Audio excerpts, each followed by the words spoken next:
I think he'll be quite direct, and he starts with e4, the king's pawn opening. And okay, the Sicilian defense from Magnus, we never saw this in the World Championship match, Magnus playing the Sicilian. Every time there, he just played solid by replying with the black king's pawn.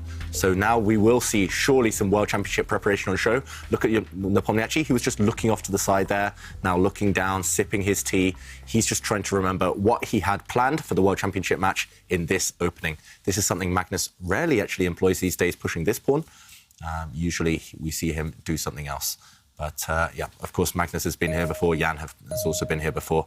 And okay, jumping into the centre with the black knight. It's actually funny because Magnus's first 3 moves in this game are the same 3 moves that he played with white in the last game. He played exactly the same setup with the white pieces. So he often does this. He goes to similar kind of positions, but moving the knight in there is the first kind of unique idea, I guess, David. OK, and what's he having for his dinner there, Magnus? It looks like some kind of takeaway. Is it noodles? I don't think it's noodles, but it does look like maybe some kind of Asian cuisine. Meanwhile, a trade of knights in the centre of the board and white's bishop getting kicked back. This is still relatively well known, I think. Black's bishop coming out, and this pawn push gaining time against the black bishop. Black is struggling for development, as Simon mentioned. It's a bit of a mirror image almost of the last game between these two. Magnus with white was struggling to get his pieces out, now with black as well. Still a couple of moves away from castling his king. To me, this feels like a strategy that might backfire. Nepomniachtchi will see the enemy king in the middle of the board, and he'll try and go for it if he can. This still is such a cool image to me. These two top sportsmen, top chess players in the world, sitting here fighting in a big final with $25,000 for the winner. It's a trophy. And they're eating takeaway. It's just, you don't see that in any other sport, I think. Must be some sort of other e-sport. Actually, it'll be interesting for followers out there of other esports. Does this happen regularly? Yeah. Do they just whip out some noodles halfway through the game? I guess you can't. I guess you're so occupied with the mouse, I guess. The mouse and whatever it is they play with. He's diving in there. Yeah. He's deep diving into his noodles. And something with rice. It looks like. Yeah. He's getting shoveling it in there. So needs the energy. Yeah. This is where chess players differ, because I mentioned yesterday on the show, I hate playing when I've got a full belly. I just can't focus. I feel a bit lethargic, a bit tired, a bit bloated. But Magnus, we've seen it. He loves eating during the games. Plus, it must be so nice to celebrate with a nice meal after you played. Exactly. Gives you something to look forward to. Yeah. But no, Magnus, we saw actually on last season of the Meltwater Champions Chess Tour, his eating habits, they did distract him slightly. Often blunders came immediately after he'd started eating. He just takes his eye off the ball for 1 second. Because they would happen about 15 minutes or so after he'd eaten, like maybe they kind of got that sugar rush and then it kind of crashed. Talking about deep diving into the position, Nepomniachtchi's move where he developed the knight to the side of the board, that was new. I mean, this is kind of a little bit of a rare line, but that was new. And now the players are completely in new territory. And Nepomniachtchi's plan is clear. He just wants to put pressure on that pawn sitting in the central square, and he wants Magnus to take a decision to kind of exchange the pawns, preferably. Yeah, let's jump in just to show what is happening. It's all about this pawn, as Ivanka mentioned. Black wants to keep it there as long as possible because it actually blocks up white's position. It's in white's half. It's very strong. It controls a lot of space, but there's pressure on it. White's pawn threatens to take it, and the white knight also threatens to take it. So 2 decisions here that Magnus could really go for. He could capture a set of pawns and trade, but now white's bishop gets open and gets access to a nice diagonal. It just frees up the white position. So this will be a last resort for Magnus. Or, OK, he does play it. I was going to say he could back it up with his knight just to defend this pawn, but there will be some consequences there too, maybe some downsides. So Magnus deciding, OK, keeping things simple is the best option for now. And after this trade, instead of castling, which he needs to do very soon, he brings his queen out, attacking this pawn and maybe just stopping the white bishop from using a diagonal it wanted to use. The white bishop wanted to develop to this square, now no longer possible because of the black queen. Also some hinting of an idea of checkmate later in the game. Maybe we'll see this one. The black queen and bishop teaming up towards the white king. And David, I just wanted to put a question to you, and there we see white push up his pawn. Because I have a question from Siddhant Kumar, who asks, why aren't there any more Chess 960 World Championships? If there was one, would you play? Oh, Siddhant, I would love to play. I love chess 960. Actually, earlier in 2021, I think for 6 months, I played a lot of online chess, but I never played the chess as we know it. I only played chess 960 and a variant called King of the Hill. So chess 960, it just teaches you a lot about pawn structures, where to put pieces. It's all about understanding rather than memorization with the opening. So yeah, I would love to play. I'm not sure I could compete with these guys. And Wesley So, of course, the current chess 960 world champion. But I hope there's another championship at some point. I think there's a World Championships in Iceland, isn't there, at the end of this year? Okay. Yeah, I think so. Is that right? So, October, November time. yeah. 960. Yeah. 960, yeah. Okay. Because it was in Norway before, was it? It was in Norway, and Wesley So beat Magnus Carlsen. Magnus, yeah. So, yeah, I love 960 as well. I mean, I think trying out these different games is actually quite good for your chess. I play this one called Free Check, where you have to get 3 checks in a row, and it teaches you have to just attack, basically. So it's nice to have a little change now and again. And the good thing about 960 is you don't have to learn any openings, so it's great. But I've never worked out how to castle with 960. I'm still struggling with that rule. It's very strange. It's easy, Simon. You end up with your king and rook on the same squares you would in normal chess. Yeah. Still can't do it. But you have to move maybe a lot more pieces, of course, depending on where on the board the king. Yeah, sometimes your king actually travels 5 or 6 squares rather than just... in standard chess, the king starts in the middle and it goes either 2 squares to the right or 2 squares to the left. In chess 960, you need nothing in between your king and rook, but sometimes your king goes 6 squares across the board. And often it's really, really late in the game when your opponent has forgotten it's possible. You can also castle and move 1. I remember I had a position where, you can literally castle on your first move, and that was just like, oh, this is too much. This is too much for me.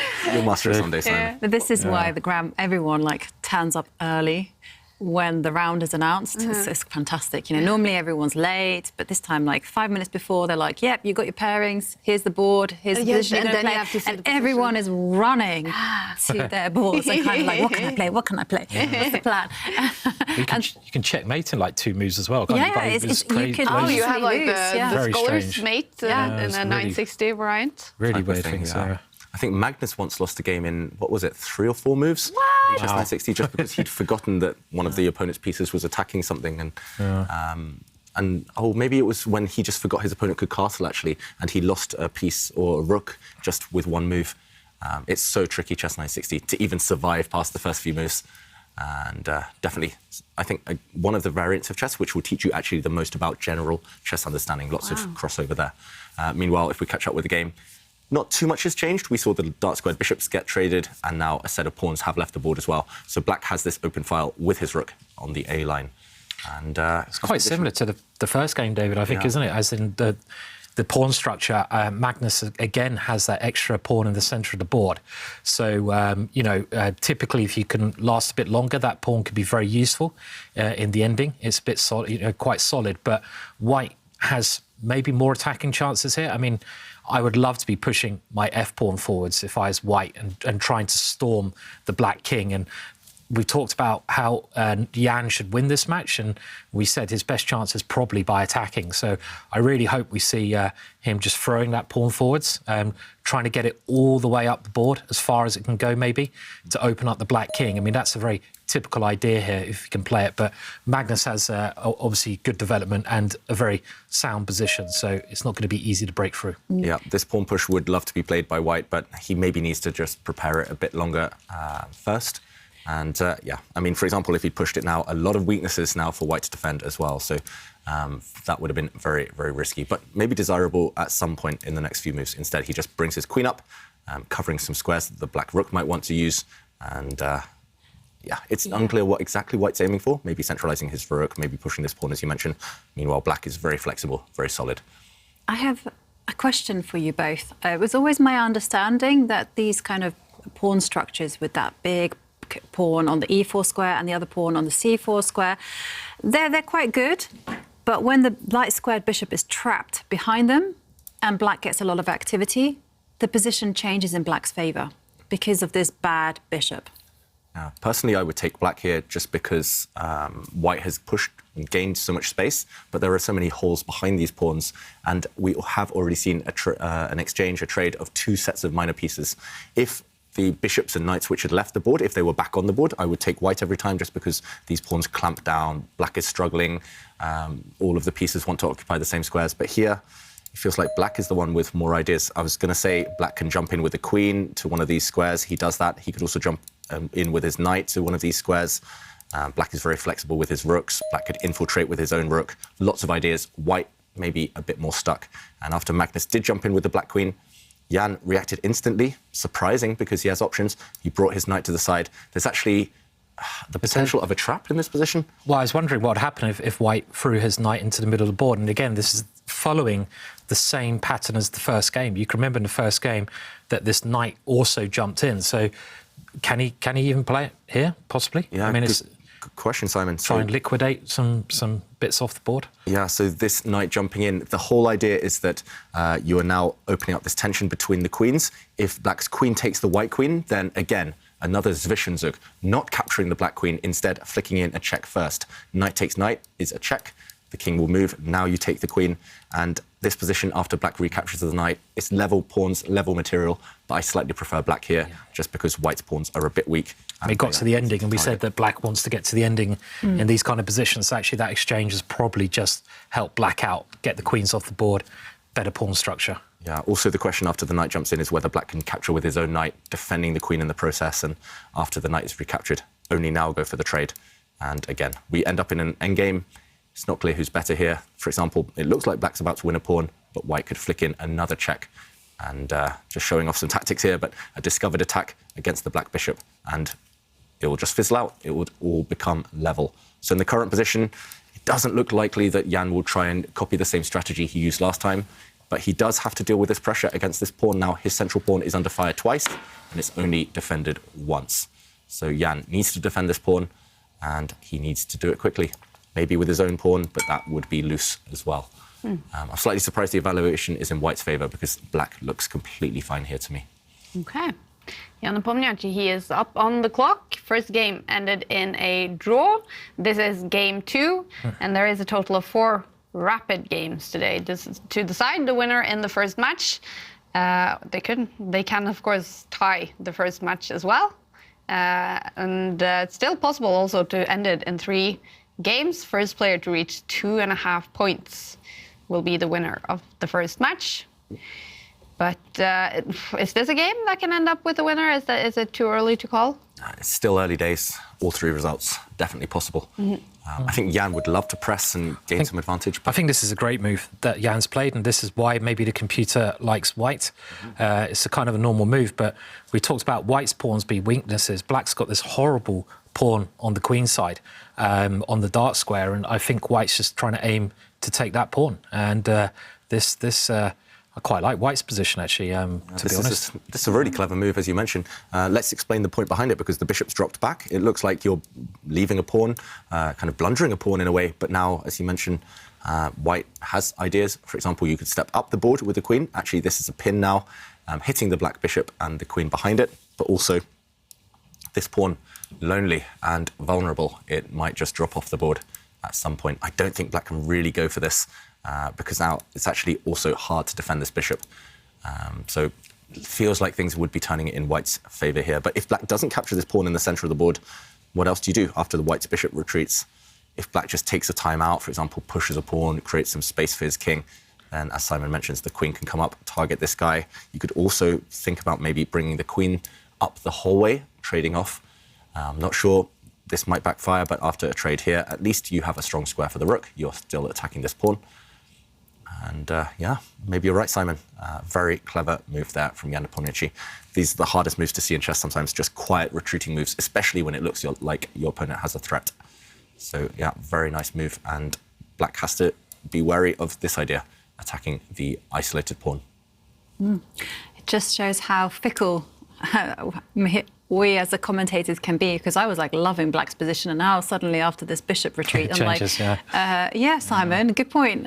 I mean, I would still take black, to be honest, but some immediate problems to solve, maybe. I would definitely take the white side at the moment, but I mean, I suppose if you can get over this pawn, then it's black who's got the pros. But it can change quickly in chess, can't it? You miss one move, and it can be brutal when it happens. You think you're doing really well, and you just miss a very slight tactic, and you're suddenly losing. But obviously, it's still in the balance. I'd say here seems pretty even. But White's got an idea. How does Black stop this idea? So maybe at the moment, at least, it's easier for Jan to play this position. So how does he stop this? Bring his knight to c6, stop the queen coming in, maybe? Feels like at some point the black knight has to mobilize. He's not really doing too much right now. You would want to normally bring it towards the king side, just as a defensive piece and attacking piece. Okay, Magnus does just push a pawn. I actually showed this on the board, but pushing Harry 2 squares up. I think I'm affected by you, Simon. Yeah, I know. I was wondering what you're doing there. It's like, he pushes it 1 square instead, and the evaluation bar does react. It goes off in White's favour. But exactly. It's like almost. It doesn't seem to stop White's idea. That's. No, I know. You could just. I mean, the queen has 2 very tempting squares to go into, as David pointed out now. Yeah. So, and that is the obvious one. The other square was also, I feel, quite tempting. Yeah. And Magnus simply retreating the queen, so kind of admitting that this queen foray into the right side of the board didn't work. No. Waste of time. Ooh, that's a bad sign. But should White have put the queen right into the middle? I mean, he's got it in the middle square, but I mean, should he have gone for the exchange of queens, which you generally don't want to do? But again, as David pointed out, this scraggling pawn of Black's on the queen side is very weak. I mean, even here, you could play it in this position and force the exchange of queens off. I mean, if it works, it works. That's the thing. It's one of those moves. If it's good, it's going to be very, very good. But Black can always bring the knight back, I guess, to defend, but it's very passive. Yeah. Okay, now I wanted to play this move, but I thought it lost the pawn because I want to open up my bishop and go for checkmate. Does it lose? Oh no, because the queen steps back. Ah, okay. This is really aggressive by Jan Nepomniachtchi. He clearly wants to win this game. Yeah. He's going on the attack now. Even though there have been some trades, he's going for it. Let's show what's happening. Let's keep an eye on the players as well, because we might see some reactions. And Simon, you mentioned, does it lose a pawn? Black's knight now, after this pawn push, can just jump to the side and attack the white queen, attack the pawn at the same time. But I'm trying to work out exactly what's happening here, because you mentioned the queen maybe stepping away from the attack, maybe retreating, for example, lining up with her bishop and trying to get to the black king. Maybe you still grab the pawn. Yeah. I mean, but it is dangerous. Scary. I mean, it looks scary, but is it actually scary? Yeah, the white queen will jump in with a check. The king has to move. I mean, here there's tactics all over the place. For example, the white knight could jump in. One way, that I was thinking that one, or the other one as well. The other one looks tempting. They both look very tempting. Same idea, yeah. Similar idea. This is what Jan wants, though, isn't it? He wants this kind of position. He wants to get the attack, and he's got to go for it. So just to explain why this knight jump or the other knight jump is attractive, because you take away the only escape square from the black king, and now if the pawn captures, suddenly the white rook will sidestep, also cutting off this entire line, and if the queen moves out the way, this would be checkmate. So definitely some scary ideas for Magnus. This is 4 or 5 moves down the line, but suddenly Black is the one having to calculate things. That's why Magnus is burning time on the clock now, because he's about to come under a serious attack. And after this pawn push, as mentioned, this bishop opening up, and also this idea still in the bank. If Jan wants to bail out at any time, still maybe with an advantage, he can bring his queen up and swap it off for Black's queen. And also if White gets another move, you've got this queen idea of penetrating into the position with the queen, but you can bring other pieces in attack. Your knight can swing over to the king side, and we know what other pieces can come over. This is one of the common themes we've seen. The rooks can also, if given time, come across and attack. So there's many white pieces which are sort of able to come towards Black's king. And if you look at Black's pieces, they're all on the queen side. So you have to be very careful as Black here, because if you give a couple of moves, you're just going to get checkmated. Yeah, and this is a common pattern, right? This pawn on the e5 square, we see it in all sorts of openings. It often cuts the board in half. So this pawn alone prevents the black queen from kind of sneaking over to protect her king, and it just cuts any potential pawn pushes by Black. This pawn push, there'll no longer be defensive resources because this guy is so strong. And Magnus, I think he wants to play this move. He wants to go and attack the queen, attack the pawn, but he's calculating right now, can he get away with it? And he decides no. He hasn't played it, wow. He brings his rook into the game, but it feels like he's going after a pawn which isn't too relevant right now. Well, the other thing you could do here, I mean, it's anti-positional, but what if you just push that pawn on? Then you're kind of all in, meaning that you give away a tremendous square for Black, next to that pawn. So you're not supposed to give away squares, but you stop black's maneuver and you just get ready to throw all of your pieces towards black's king. And this is what Nepo needs to do to beat Magnus. He needs to go straight for the king. I think some simple move like this makes a lot of sense. Yeah. And then you load up and fire with your next couple of moves. Yeah, very scary for black. And the evaluation bar agrees. With best play, white is doing great. Yeah, and just instinct-wise, something just feels wrong for black. This rook not coordinated with the rest of its army, only attacking a pawn, the black king, no defenders around it. Yeah, it just looks like Jan has somehow set up a perfect attack. This is really dangerous for Magnus. It's giving me kind of memories of Magnus's game against Esipenko. You know, first Magnus wasted time, and then Magnus went on the offensive with a rook somewhere and started chasing pawns. And then, of course, he got into serious trouble with his own king. Gosh, exciting stuff, yeah. I have to be honest, when we started the commentaries today, I was like, OK, it's going to be really tough for Jan today for all the circumstances. He's also playing Magnus Carlsen. And now I'm like, this is what I wanted to see. Come on. He played a very good first game, interesting ideas, and he's going for it. And he's put the pressure right onto Magnus. We've got a real match now all of a sudden. And I'm think, you know, Jan is not going to get a better chance than this at the moment. If he got these types of positions in the World Championship match, I think he might have won it. Yeah. It's just he wasn't able to get this type of attacking position. We never saw Jan really on the offensive, going for the opponent's king, going for Magnus's king. Magnus just didn't let him. But this opening, it looked quite innocuous. It looked very innocent, not much happening. But Jan's last 3 moves have opened up this potential attack. And now, I mean, there's so many tempting options. As you mentioned, Simon, that pawn push is so attractive, at least dynamically. Maybe position needs some drawbacks. White's knight could even start making a route for the black king immediately. I mean, if you wanted to go really all in, you just throw the knight in now and just go, right, OK, you have my pawn, I'm going to checkmate you. And you certainly could think about playing this move, moving the knight towards black's king. But could you be also quite clinical as well? Can you just kind of go, hang on a second, my position is overwhelmingly dominant. I don't even need to do anything. Was this a blunder? I'm not sure about a blunder, but a bit of a strange one. He brings his queen across to attack the black knight, so white's queen on the diagonal hitting the black knight, but the queen wanted to use a different path into the position, right? The white queen in the centre of the board looked great. OK, that being said, black now has only 1 move to keep the balance and actually give himself the advantage, and that is not obvious, right? Bringing the black king to defend the knight. Right. That is not obvious at all. That's incredible. I guess White's idea is to... Black, he has this hook. Black has moved a pawn in front of his king, and when you move a pawn in front of your king, it becomes a target, and White has a target that he can capture with his knight. The knight can come bang, bang, as I'm sure David will show here, and just destroy Black's king side. So this is actually a very brutal plan that White has. So, I mean, this move...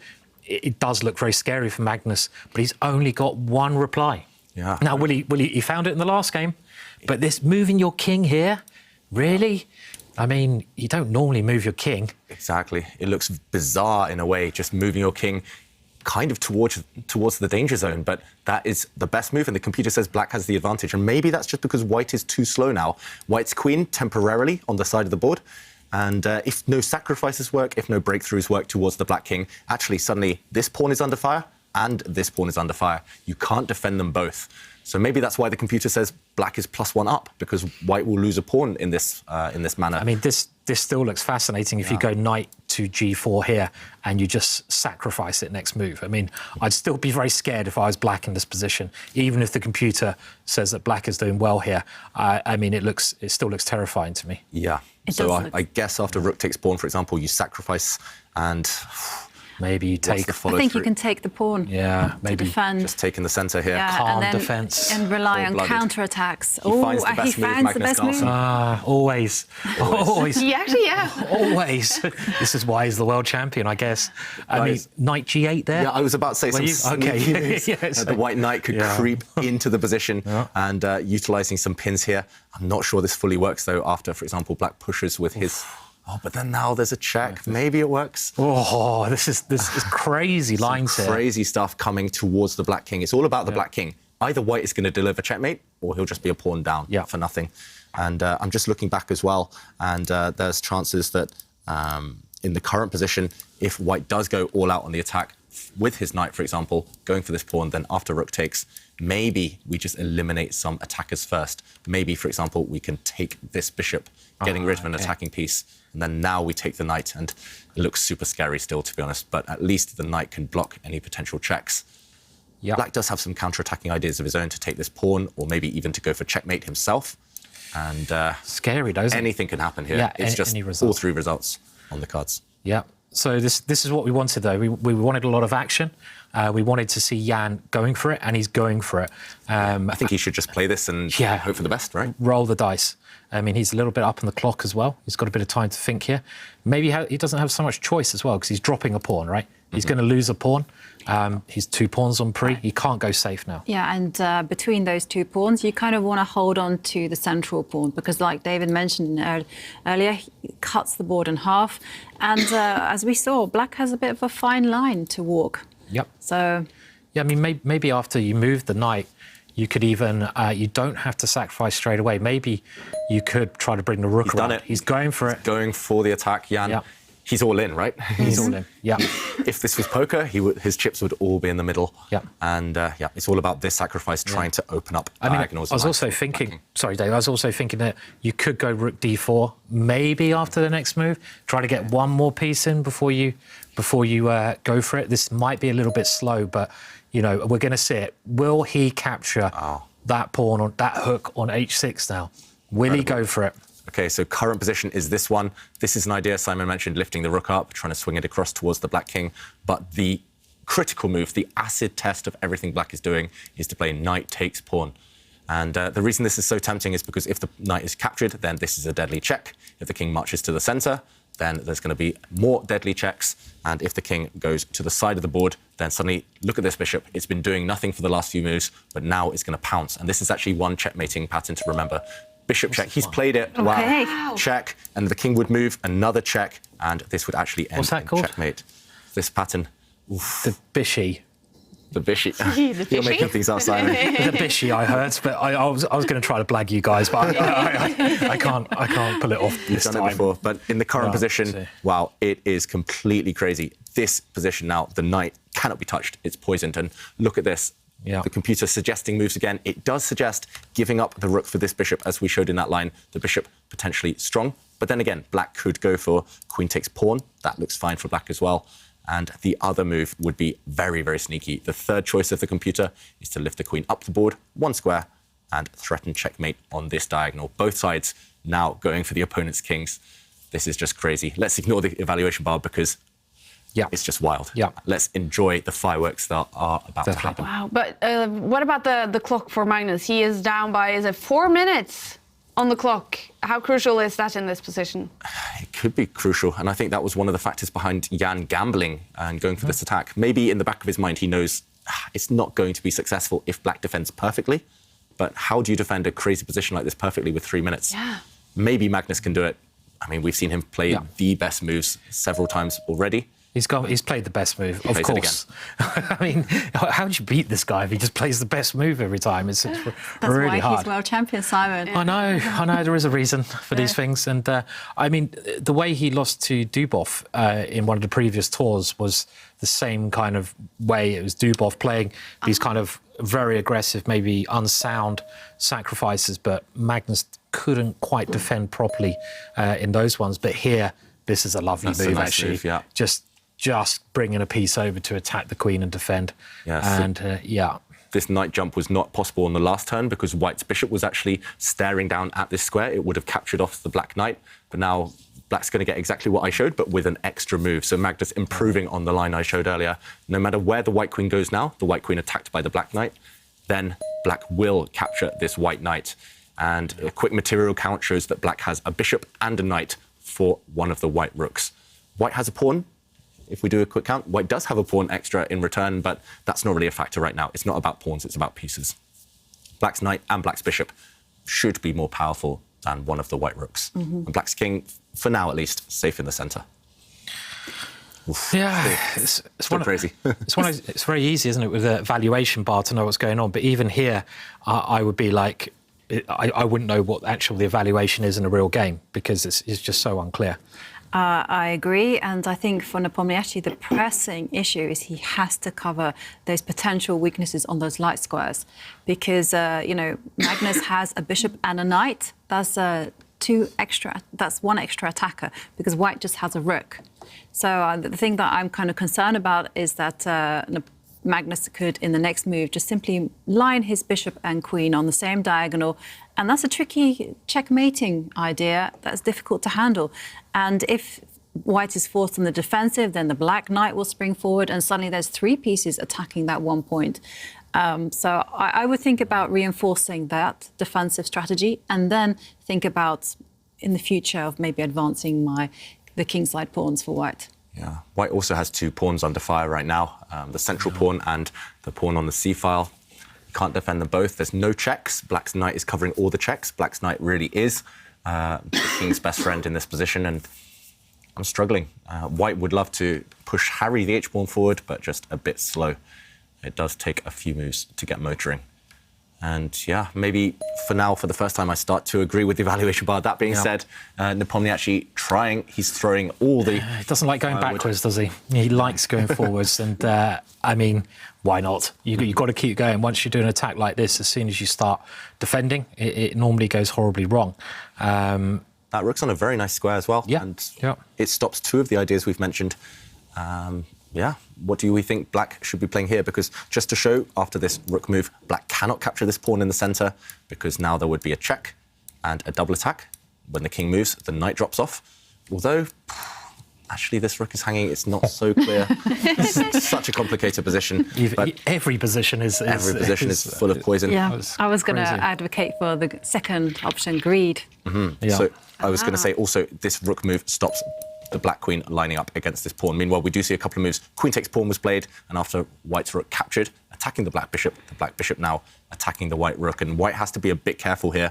This theme has cropped up so many times in this tournament. The white king has no breathing space, so you have to be careful later about lifting the white rook off the first rank, because later there might be checkmating patterns against the white king. For now, it should be okay. White's rook can move. For example, you can just sidestep, attacking the black queen, because this rook is defended by white's queen, but still crazy position. And right now, the black queen would move, I guess, somewhere to the center of the board. And it's just attack followed by counterattack. Now hitting the white rook, hitting the pawn in the center. Who's better? I don't know. The evaluation bar thinks black, but it's all about who can handle the complications better. And I just want to mention one thing, because I see it on the bottom of the screen. Tour badges is a new thing this season. You can collect tour badges from every single of the 9 tournaments. And if you use the code TOURBadge, you can get a 50% discount on Chess24 Premium. And there is also a leaderboard that you can play to win these badges. Very cool. All right. But who's going to win this game? Is this going to be a game with a winner? Yes. Looking that way. A draw, I think, is by far the least likely result right now. And what's Jan thinking about? He has to move that rook. Yeah, I mean, they're both now under shortly going to be under 4 minutes each, so it's heating up very quickly. I feel it's going to be Magnus's turn to attack soon. Mm-hmm. You know, he's been kind of playing, I wouldn't say defensively, but he's been on the back foot, and often in these situations the tide will change when you have the extra or the more active material. So can he start attacking very shortly? We will find out. Yeah, I mean, okay, he drops this rook back, attacking the black queen, attacking the bishop behind it. Black's queen has to move and protect her bishop. This game feels like Jan's been cycling so fast on his bicycle for the whole game, but it feels like the momentum slowed. He's going to stop pedaling, and that might let Magnus overtake and, as you mentioned, go for the attack. I think this is something Ivanka said a few days ago. It was a game, was it between Duda and Anish Giri, where it was the same material balance. White, in that situation, had a bishop and knight and a queen, and the opponent was the one with the rook, and the queen, knight, bishop combined for a deadly attack. Oh, yeah. Yeah, so right now it's looking definitely in Magnus's favour, but White's rook on the first row, once it moves from the attack of Black's bishop, Black still has some work to do, at least, to create some direct threats. Does that white king need some lift? Does it need some air? Very urgently, yes. And, OK, White's rook did move out of the eye line of the black bishop. I think if White gets an extra move, we would see Harry the h-pawn just shuffle up 1 or 2 squares. just to let the White King breathe. The air quality around that White King, the CO2 levels are too high. He needs to open that window. Yeah. It's very close to being just winning for black here if you could threaten checkmate your queen, but it doesn't quite work in the position. But you have got 3 black pieces quite near to that king. Is there any way we can get them working there?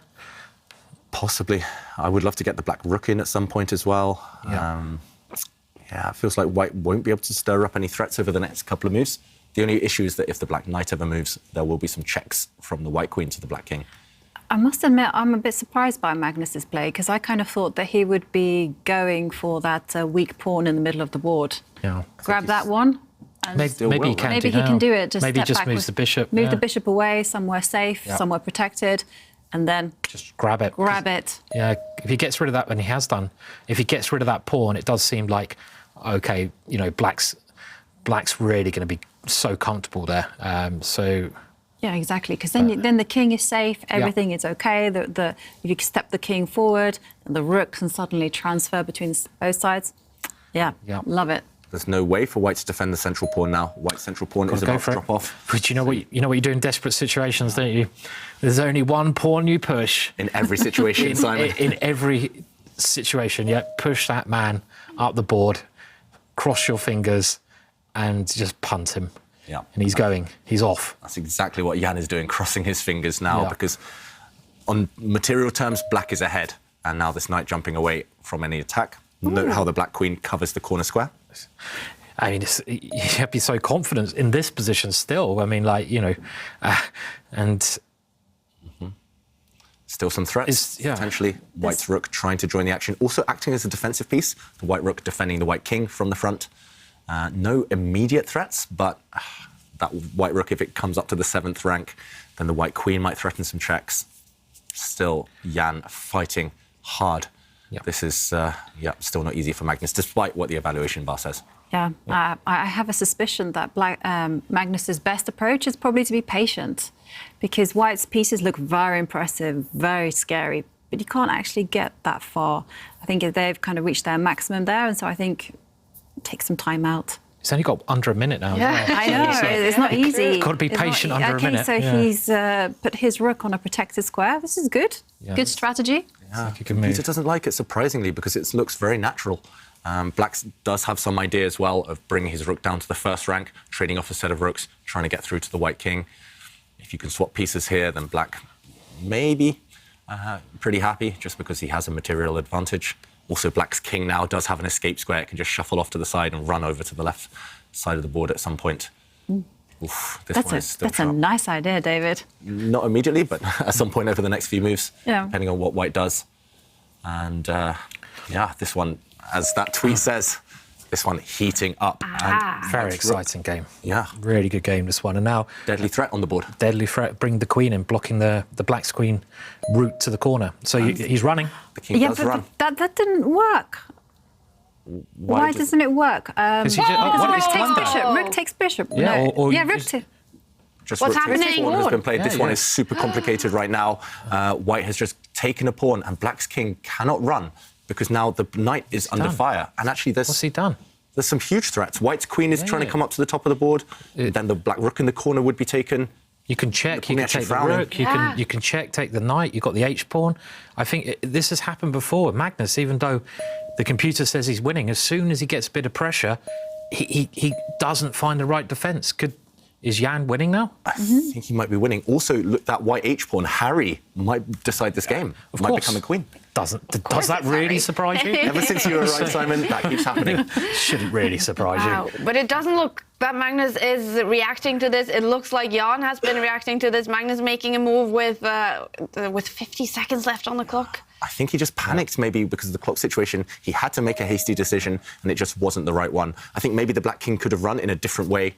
And now this check clears the path for that white H-pawn to continue marching up the board. Wow. Still not easy, despite, things are switching and changing and twists and turns. I think one slip and it might go back in black's favour, so white has to be careful now. But Harry does advance. And look at this. It's now back to being equal again. This is like a very human game. You forget about the valuation bar. If this game was played like 60 years ago and written about in a book, then it would be like, oh yeah, this is actually just a great game, because people don't know the evaluation, because it's like bang, bang, bang, bang, bang. It's like, you know, everything's going on all the time in this game. Talking about that, One move. there's only one move, and that's to give a check. Centralise that queen. So will he find it? That's one of the first moves you look for, but any check, for example, queen to e5 here, which the computer suggests, bring the queen back with a check, it's just going to get blocked by a white pawn. So it's easy to see the first move, but the follow-up is going to be difficult for Magnus. 15 seconds to find it. I'm not sure he's going to play it, because the follow-up is, okay, he does find it. Every time. Why do we doubt? Why do you doubt him? This is crazy. But it's all about the follow-up, right? This move is obvious, the first one, but after the white pawn pushes, maybe attacking the black queen, what next? That is the big question. And with 24 seconds left, Magnus Carlsen, Jan Nepomniachtchi still has more than 3 minutes, and that must be crucial in this position. Yeah. Well, I'm surprised by Nepomniachtchi thinking, because he cannot push the other pawn, because that would just be a terminal weaknesses on the light square. So he has to attack the queen. What's wrong with pushing the pawn? Is there anything? What would black play there? Attacking the queen. Yeah, attacking the queen here. Move. We're expecting white's F pawn to push forward now 2 squares. Because tempo is so important, right? So you've got to meet an attack with a counter-attack in such sharp positions. We've seen some adventurous kings. Is Jan really contemplating pushing the white king forward 1 square? Whoa. That just looks unnecessarily brave. Yeah. Just push that pawn forward and the game would go on. I don't really understand the thinking here either. Maybe Jan trying to look ahead 3 or 4 moves. He's gone with a king. Does push his king forward. Gone with a king. Both sides playing with fire now. Both kings vulnerable. 15 seconds for Magnus Carlsen here, and Jan is just threatening to queen the h-pawn. So Magnus needs to find some counterplay quickly 7 seconds. against that h-pawn. 5. He's got to find something, or he's just going to lose. 1. Okay, with 2 seconds on the clock. Back down. Okay, and that's a silent draw offer from Magnus, because now he's trying to get the black queen across to track the white king from behind. But if the white king steps back, we've seen that position before. Okay, Jan does not want the draw. Playing for the win. He's playing for the win. Good man. Wow, and the bar is definitely alive in this game. Yeah, and that check from the white queen was blocked by black's knight. I'm surprised by that one. Black's knight pinning itself, and now the black knight cannot move on this diagonal. But then again, white does have to reply to some threats. Black's queen wants to come the whole way across the board with a check to the white king. That would be really scary. Also, black's pawn in the centre of the board can step down, attacking the white queen. Whoa, what a move by Jan. He blocks this check with his queen, and the white queen now forced to the side of the board. Are things turning? Suddenly, white has to... Look at that white queen. What is she doing behind her king? She's hiding. Normally, the king should be the one cowering and hiding. Any results possible, and it has been for the last 40 moves or something. It seems it's been very, very tense, this one. Very tense. And with the time situation, Jan doesn't have a great deal of time either here. You have to defend your pawn now. There's a huge threat. Black's queen trying to go back on the diagonal and take white's pawn, take Harry off the board. That would end the game. So white needs to defend that pawn. How do you do it? You either have to move your rook or you have to move your king and advance the king. Is he going to do that? That looks... he does it. You can't... You can't... I mean, the guy is just fearless in this game. You've got to give him so much... both of them. Both of them, yeah. But, I mean, Jan turning down these draws and going for it, I mean... Really impressive. It's incredible. I've never seen anyone be as brave. What's going on here? You block with a queen now. Your queen comes into the game. If you get the queens off, you're winning. I mean, is that, you know, I mean, maybe this brave king move's going to work. Maybe it's just going to work from Jan. Makes great sense. Yeah. There's options, though, Simon. What about pushing the king even further up? Is that too brave? I mean, because the black knight is pinned. The black knight can't join in any attack against the white king. But I love the idea of getting my white queen to a more centralised square. Okay. And I just want to queen my favourite pawn here.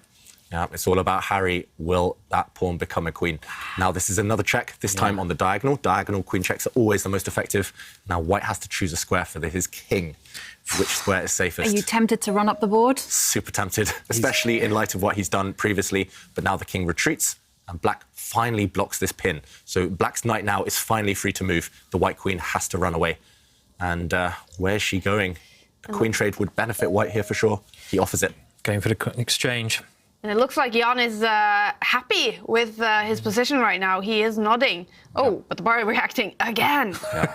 I mean, neither of these two players can relax because there will be more twists and turns ahead for sure. It's so imbalanced. This one, miles away from a draw. This one should end with a decisive result. Look at that white pawn, one square away from promoting now. Wow. And that's why Magnus gives a check. And now the big question is, does he have any follow-throughs after the king steps back? Okay, Check again. Well, there was actually only one queen. Queen H3 king move played. White. Wow. Whoa. Is this well? Is he going to go queen takes rook and play 2 queens? So black's queen under fire. Once she moves, white's pawn is about to promote, but she gives a check. The white rook can block. Magnus shaking his head. Oh, maybe he missed this last move. If the black queen had taken the white rook, white would have made a new queen. 2 queens against 1. Black's knight and bishop not able to fight. He's just got to retreat here. Move that rook back. Or do you block with the white queen, gain a bit of time on the clock, repeat the position? Yeah. Anything could still happen. This is crazy. Yeah, the only White's way to pawn. win, though, is to move the rook back. Otherwise, we're just repeating the position, I guess. So you have to, if you want to try and win. And then I guess black, and he has played it. I mean, Jan really wants to win this. This is the only way to stop the H-pawn as well. And that knight is doing a good job, though, now. Yeah, that knight is ready to give itself up if white makes a new queen now. There's nothing else for it. That white pawn is too strong. So black's knight on a suicide mission, but it will eliminate that white pawn. Wow. Yeah. Okay, we and go. here we see Harriet Briefly, briefly. before she was eliminated, and now it's still a creative position, still all results possible. This is so reminiscent of their Game 6 from the World Championship match, where white was better, black was better, white was better, and it's still crazy. Anything could still happen. White's king, though, not too happy. The white rook also pinned. Well, suddenly black's pawns have become very strong, and in this situation, the black king can hide behind those pawns. I mean, often your pawns are like your personal bodyguards. That's why you castle. You have your pawns in front of your king. But in these strange situations as well, you use those pawns to block the files. And this pin that David pointed out, on the white rook, if white can't get that rook into the game, maybe I'm starting to take Magnus's side here. You know, maybe I'm starting to think I actually like black's position. Nepomniachtchi might try and get the draw here just by continuing to check the black king. He's shaking his head, isn't he? Yeah, this is what the else? sign. This is the sign that he's. Both sides shaking their head. Magnus, I think a draw is quite fair here. Yeah. To be fair, Very. again, I mean they both had their chances. but we've seen that head shake. He's playing from for the win. He's playing for the win. Wow. Yeah. Wow. So brave. Brave man. He's a Magnus's brave head man. shake, though, was relief. He knows he's escaped the worst. Yeah. We've seen different types of head shakes from him. I like that, Divin. We know what they're doing on the way they shake their head now. We've seen it too many times already on the tour. But I love the way Jan's going for it. He could have taken the draw in a position that seems to me very dangerous for white. He's unpinned his rook. The white king temporarily safe. So the white rook is finally free to roam again. And black's queen lines herself up with the black bishop, keeping an eye on that remaining white pawn, just in case the white rook gets careless and moves away. I must admit, I'm a little bit concerned for Nepomniachtchi's position because I think Jan might be taking it too far. I mean, it's concerning for both positions here, isn't it? I mean, it really is. I mean, he's the one who's playing for the win. And, of course, does fortune favour the brave? We said this is what you should do when you're playing chess. You should always try to play for the win. But, you know, it is Magnus. And sometimes you have to think, I've missed my chance. Let's take the draw and get on with the next game. I just have a feeling both players have stopped caring about the result. They're both just focused on the process, trying to find tricks, trying to keep the game going as long as possible. I mean, if Jan can get his rook into the game with a timely check, then he does have two, and he's going for it. So he's trying to, weave a net around the black king. It again seems like black's king is actually weaker, now that the rook's in play. I think things are slightly more in white's favour than they were a few moves ago, partly because black is a bit stuck. The black bishop can't move without allowing any deadly checks from the white queen. The black queen can't move without allowing any checks, so the pawn has to push. But this pawn, if it doesn't come through and become a new queen itself, then it might just drop off the board. So, OK, a check to the black king. You have to be really careful where you go with the king now. Only 2 safe squares. It's impossible for humans to work out this position. I mean, the computer's very good with queens and queen checks, but for a human to find the right check, it's really, really hard. Both these guys are fantastic with their queens, though, aren't they? The best two. Well, they're fantastic with every piece, but they're queens especially. They're 2 of the best players in the world. Magnus said this in an interview, actually. He said Nepomniachtchi is the best in the world when it's queens and heavy pieces, queens and rooks on the board. I was thinking there was some nice tricks. King went to the dart square, rook g4 would have won, I think. But OK, I mean, even here, this king is really walking dangerously at the moment. Yeah, more checks. Yeah. White's king went on an adventure earlier, then it kind of got scared back and ran away. Now Black's king is the one going walkabouts. Is that Black king going to run back to safety, or is it going to continue its journey? It's going forward. Stepping forward again. Wow. I mean, is the bodyguard? Is the king the bodyguard of the pawn, or is the pawn the bodyguard of the king? It seems like on Jan, the advantage that Jan's got here is he's always got the draw, because there's no way that Black king can hide from the check. So Jan can always take a perpetual check, but can he do better? And the only way he's going to do better is to get that rook again into a better position somehow. Yeah. But he has to do it with tempo, right? Because that black pawn is so advanced. You know, it's 2 squares away from queening. I wouldn't blame Nepomniachtchi for just bailing out, repeating moves. Yeah, I mean, at some point he's got to. Surely he can't keep rolling the dice. If the Black king goes back now, that will be the second time we've seen this position. But can Magnus play for the win? Can Magnus just kind of zigzag his king towards the White king and kind of bring his king the other way and then use the Black pawn as shelter from the checks? He's trying to play for the win. You can get mated here, though. I mean, you go queen b1, queen f1, queen f2, checkmate. Yeah. Maybe we can show that, David. It's that if you try and bring your queen around the other way, you actually get checkmated. I mean, this is... You know, OK, let's run away. Oh, no, hello, checkmate, all of a sudden. So it's... Kiss of death. Yeah, that is the kiss of death, yeah. Yeah, so Magnus has to be super careful, but he is the one playing for the win. He could have taken the draw by just putting the Black king back, retreating it, but no, he's coming in now. Also, there are ideas such as bring the rook across, sliding it back with checkmate. This looks super scary. I think if the rook comes across, Black has to maybe even sacrifice the queen. And, or you could capture here, White's queen will take, and are these pawns quick enough? I think they are, but this one still... Probably just a boring draw. I mean, if it ends in a boring draw... Well, we're going to see it. We're going to see it. The current position, checkmate, is threatened. White's rook coming back to trap the Black king. I think Black has to give up the queen. You have to do this, or you have to give a check. Will he find it this time, David? He will find it this time. He's found it every other time. I mean, he has to find... It's the only move. It's the only move, so you have to. I mean, you have to find this move, otherwise you resign. Yeah, if the queen checks, for example, White's rook will come back and block, and actually still checkmating ideas against 30 the Black king. 30 seconds to find it. Go back to the players. Will he find this move? Queen takes pawn on this square. This would save the game. 22 is going quick, ticking down. Does he look nervous? Nope. Magnus looks super calm. I think he's spotted that he can bail out with a draw. 15. If Queen takes pawn. He's looking for better. But he has to go for it. He can't play for a win here. But maybe Too risky now. Maybe he can try to... OK, he's gone for it. Oof. OK, and after all those fireworks... I mean, I guess this is just a draw, isn't it? Well, he's still playing for more, actually, Magnus. Yeah, I mean, he's king e2 is like, OK, exactly. I'm still trying to win this position. So the reason we think it will be a draw is because one of the Black pawns will cost White his rook. And one of the other Black pawns will just drop off the board. So White's rook does have time to go and win both of the Black pawns, but will have to give itself up in the process. Especially that Black d pawn is 2 squares away from promoting. The only way to stop it is to give up your rook. This to me is like one of the games, not just of the knockout stage, but of the tournament. It's been been so up and down. I mean, it might not be the best game according to computer, but for drama, it's been great because they've both missed wins, they've both been attacking, they've both turned down draws. It's got everything that you'd want in a game. This is going to look good on the Fighting Chess Index. I was about to say the same, Kaya. Their Fighting Index scores are going to go through the roof after this game. And, yeah, I mean, fair play to both players. Now the game will, I think, finally reach its conclusion. We saw a couple of checks from White, but no progress to be made. Black's pawn just simply too strong. White has to keep checking. Otherwise, Black will win. And here we go. We're about to see the second draw of the final, but what a dramatic draw it's been. I bet you they both shake their head, right? You know, when they had the draw, I bet you they both like, oh no, that's it. Yeah, started. You're correct, Simon. We just want to see if will Magnus shake his head. Give us a head shake, Magnus. Probably now. Okay.